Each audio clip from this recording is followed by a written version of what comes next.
Hello అండి. అందరికీ నమస్కారం. మన భారతదేశం మొత్తం కూడా పండగ వాతావరణంలో ఉంది.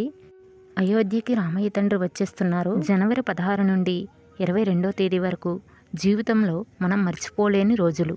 అలాగే మన జీవితంలో మళ్ళీ మళ్ళీ రాని రోజులు కూడా.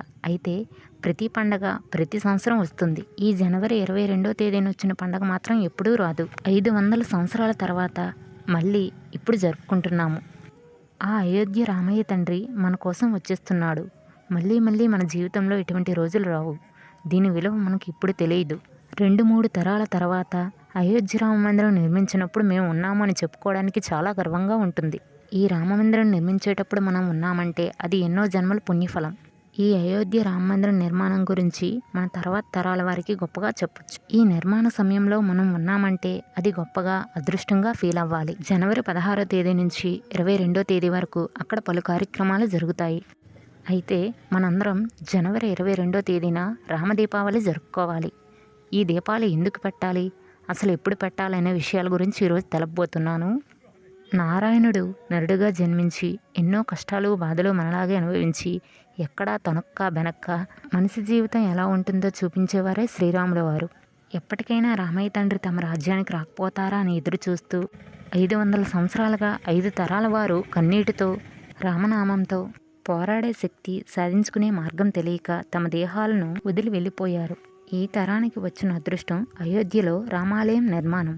అందువలన ఈ 500 సంవత్సరాల 5 తరాలకు ప్రతీకగా 5 దీపాలను ఇంట్లో జనవరి 22వ తేదీన వెలిగించాలి. మీకు వీలు కుదిరితే సింహద్వారం దగ్గర 2, పూజ గదిలో 2, తులసి కోట దగ్గర వెలిగించాలి. లేదంటే 5 దీపాలను పూజ గదిలో వెలిగించుకోవచ్చు. ఇలా ఈ దీపాలతో రామయ్య తండ్రిని ఆహ్వానించి పూజ గదిలో ఉన్న అక్షంతలను తలపై వేసుకుని మిగిలినవి భద్రపరచుకోవాలి. రామయ్య తండ్రి జన్మించిన అయోధ్యలో మళ్ళీ రామయ్య తండ్రి అడుగు పెడుతున్నారు. అందుకు మనందరం ఘనంగా ఆహ్వానం పలకాలి. ఆ రోజు ప్రతి ఒక్క ఇంట్లో సాయంత్రం ఖచ్చితంగా 5 దీపాలు వెలిగించాలి. ఈ విషయం ఎవరో చెప్పింది కాదు, అయోధ్య రామ మందిరం నిర్మాణ ట్రస్ట్ కమిటీ వాళ్ళు చెప్పిన విషయం. ప్రతి ఇంట్లో కూడా 5 దీపాలు పెట్టి దేశం మొత్తం మీద దీపాలతో రామయ్య తండ్రికి ఆహ్వానం పలకాలి. అయోధ్య రామ మందిరం నుంచి రామయ్య తండ్రి పాదాలు తాకిన అక్షతలు ఇప్పటివరకు అందరికీ చేరాయని అనుకుంటున్నాను. చేరకపోతే మీ దగ్గరలో ఉన్న గుడి దగ్గరికి వెళ్ళి తీసుకోవాలి. సాంకేతిక లోపం వల్ల చేరకపోవచ్చు, అయినా పర్వాలేదు. రామయ్య తండ్రి అనుగ్రహం అందరి మీద ఉంటుంది. జనవరి 15వ తేదీ వరకు అక్షతలు వచ్చాయో రానిది చూసుకుని తర్వాత గుడి దగ్గరికి వెళ్ళి తెచ్చుకోవాలి. ఒకవేళ లేదు అంటే పక్కింటి వాళ్ళ దగ్గరైనా 2, 3 తీసుకొని వాటిలో మీ అక్షతలు కలుపుకొని పూజ గదిలో పెట్టుకుంటే అవి కూడా రాముడు పాదాలు తాకిన అక్షతలే అవుతాయి. ఈ అక్షతలు 16వ తేదీ నుండి 22వ తేదీ వరకు తప్పకుండా పూజా మందిరంలో ఉండాలి. అయోధ్య రామయ్య తండ్రి పాదాలు తాకిన అక్షంతలు అందరికీ పంపించడానికి కారణం ఏంటంటే జనవరి 22వ తేదీన రాముల వారి ప్రాణప్రతిష్ఠ అయోధ్య మందిరంలో జరుగుతుంది. ఆ రోజు అందరికి కూడా అయోధ్య రామయ్య తండ్రి ఆశీర్వాదం అనుగ్రహం అండదండలో ఉండాలని కోరుకుంటూ ఆ అక్షంతలు ట్రస్ట్ వారు పంపించారు. జనవరి 16 నుంచి 22వ తేదీ వరకు జరిగే కార్యక్రమాలన్నీ కూడా టీవీలో అలాగే సోషల్ మీడియాలో కూడా ప్రత్యక్ష ప్రసారాలు జరుగుతాయి. వాటిని మనం వీక్షించవచ్చు. జనవరి 16 నుంచి 22వ తేదీ వరకు ప్రతి ఇంట్లో కూడా రామనామం జపించాలి. ప్రతి ఇంట్లో కూడా 16వ తేదీ నుంచి 22వ తేదీ వరకు పండగ వాతావరణం ఉండాలి. మనకి మళ్ళీ రామరాజ్యం రాబోతుంది కనుక అందరం కూడా శ్రీరాముల వారికి ఘనంగా ఆహ్వానం పలకాలి. జనవరి 16 నుంచి 22వ తేదీ వరకు అయోధ్యలో జరిగే కార్యక్రమాల గురించి తెలుసుకుందాం. జనవరి 16వ తేదీన వేద పండితుల మధ్య సర్వ ప్రాయశ్చిత్త హోమం అలాగే దశరథ స్నానం జరగబోతుంది. జనవరి 17వ తేదీన అయోధ్య రామ్లాల్ విగ్రహాలని ఊరేగింపు చేస్తారు. జనవరి 18వ తేదీన గణేష్ అంబిక అలాగే ఆస్తు పూజలు జరుపుతారు. జనవరి 19వ తేదీన అగ్నిస్థాపన నవగ్రహ స్థాపన జరుపుతారు. 20వ తేదీన సరయూ నది పవిత్ర జలంతో ఆలయ గర్భగుడిని శుద్ధి చేస్తారు. జనవరి 21వ తేదీన 125 కలశాలతో దివ్య స్నానం చేస్తారు. చివరగా జనవరి 22వ తేదీన శ్రీరాముల వారి విగ్రహ ప్రాణప్రతిష్ఠ జరుగుతుంది. ఆ రోజు మనం రామదీపావళి జరుపుకోవాలి.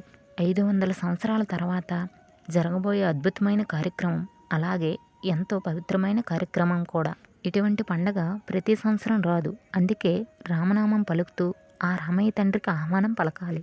మన ఊరిలో గుడి నిర్మించేటప్పుడు విగ్రహ ప్రాణప్రతిష్ఠ చేసేటప్పుడు ఎలా పండగలా జరుపుకుంటామో అలాగే మన దేశం మొత్తానికి చెందిన అయోధ్య రామయ్య ప్రాణప్రతిష్ఠ జరిగేటప్పుడు కూడా అలాగే పండగలా జరుపుకోవాలి. ఒక పండగ రోజు మనం ఎలా అయితే అలంకరించుకుంటామో, ఇంటిని అలంకరించుకుంటామో అలాగే ఆ రోజు కూడా అలానే చేయాలి. మనం ఈ కార్యక్రమాలన్నీ నేరుగా అయోధ్య వెళ్ళి చూడాలి అనుకోకూడదు. ఎందుకంటే ఈ అయోధ్య రామయ్య ప్రాణప్రతిష్ఠ దేశం మొత్తానికి సంబంధించినది కనుక మనందరం వెళ్తే అక్కడ కార్యక్రమాలు సరిగా జరగవు. అందుకని ఇక్కడి నుంచే టీవీల్లో, సోషల్ మీడియాల్లో, ప్రత్యక్ష ప్రసారాల్లో చూడవచ్చు.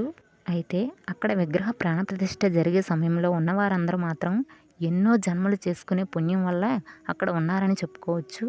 జనవరి 16 నుంచి 22వ తేదీ వరకు ఎంతో ముఖ్యమైన రోజులు.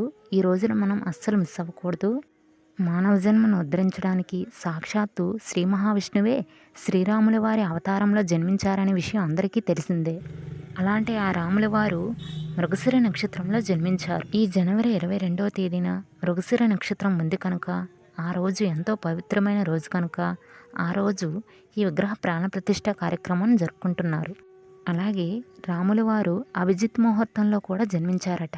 అయితే ఈ అభిజిత్ ముహూర్తం జనవరి 22వ తేదీన 12:16 నుంచి 12:50 వరకు ఉంది. అటువంటి అభిజిత్ ముహూర్తంలోనే రాముల వారి ప్రాణప్రతిష్ఠ జరగనుంది. ఈ అభిజిత్ ముహూర్తంలోనే శివుడు త్రిపురాసురుడు అనే రాక్షసుడిని సంహరించారట. అంటే శత్రువుల పతనానికి ఇది మంచి ముహూర్తం అని చెప్పవచ్చు. జనవరి 22వ తేదీన రాముల వారి ప్రాణప్రతిష్ఠ ముందు అగ్నియాగం, హావన, 4 వేదాల పారాయణం జరగనున్నాయి. యజ్ఞం చేసిన తర్వాత ప్రత్యేక పూజలతో అయోధ్య రాముల వారిని 125 కలశాలతో రాముల వారిని అభిషేకం చేస్తారు. ఆ తర్వాత జనవరి 22వ తేదీన మధ్యాహ్నం 12:29:08 నుంచి 12:30:32 మధ్య కాలంలో రాముల వారి విగ్రహ ప్రాణప్రతిష్ఠ జరగనుంది. ఈ 84 సెకండ్ల సమయాన్ని అత్యంత పవిత్రమైన సమయంగా మనం భావించవచ్చు. ఆ సమయంలో విగ్రహ ప్రాణప్రతిష్ఠ జరగడం దేశానికి చాలా మంచిదని పండితులు చెప్తున్నారు. విగ్రహ ప్రతిష్ఠ అనంతరం మహాపూజ, మహా ఆరతి కార్యక్రమాలు జరగనున్నాయి. ఈ కార్యక్రమాల అనంతరం ఆ అక్షతలు మన తలపై వేసుకుని మిగిలినవి భద్రపరుచుకోవాలి. రాముల వారికి తులసి దళాలంటే ఇష్టం. ఎందుకంటే రాముల వారు శ్రీ మహావిష్ణువు స్వరూపమే కనుక ఆయనకి తులసి దళాలు ఇష్టం కనుక రాముల వారికి కూడా ఇష్టమే. తులసి దళాలతో వీలైతే ఈ 5 రోజులు కూడా పూజ చేసుకోవచ్చు. మనం జరుపుకునే పండుగలు ప్రతి సంవత్సరం వస్తాయి, కానీ ఈ పండగ ఎప్పటికీ మళ్ళీ రాదు కనుక ఆ రోజు ఎంత వీలైతే అంత ఘనంగా పండగలా చేసుకోండి. అలాగే ఈ దీపాలను ఆడవాళ్ళు కానీ, చిన్నవాళ్ళు కానీ, పెద్దవాళ్ళు కానీ, మగవాళ్ళు కానీ ఎవరైనా వెలిగించుకోవచ్చు. అందరూ కూడా ఈ రోజు కోసం ఎంతో ఘనంగా ఎదురు చూస్తూ ఉంటారు. రామరాజ్యం మళ్ళీ రాబోతుందనే ఆలోచన ఎంతో ఆనందంగా ఉంది. రామరక్ష మనపై ఉంటే అన్నీ మనలో ఉన్నట్టే. ఓకే అండి, చూసారు కదా 22వ తేదీన ఈ దీపాలు ఎందుకు వెలిగించుకోవాలి, ఎలా వెలిగించుకోవాలి అనే విషయాలను. అలాగే ఈ వీడియో కనుక మీకు నచ్చినట్లయితే లైక్ చేసి మరిన్ని వీడియోల కోసం మన ఛానల్ సబ్స్క్రైబ్ చేసుకోండి. Thank you for watching.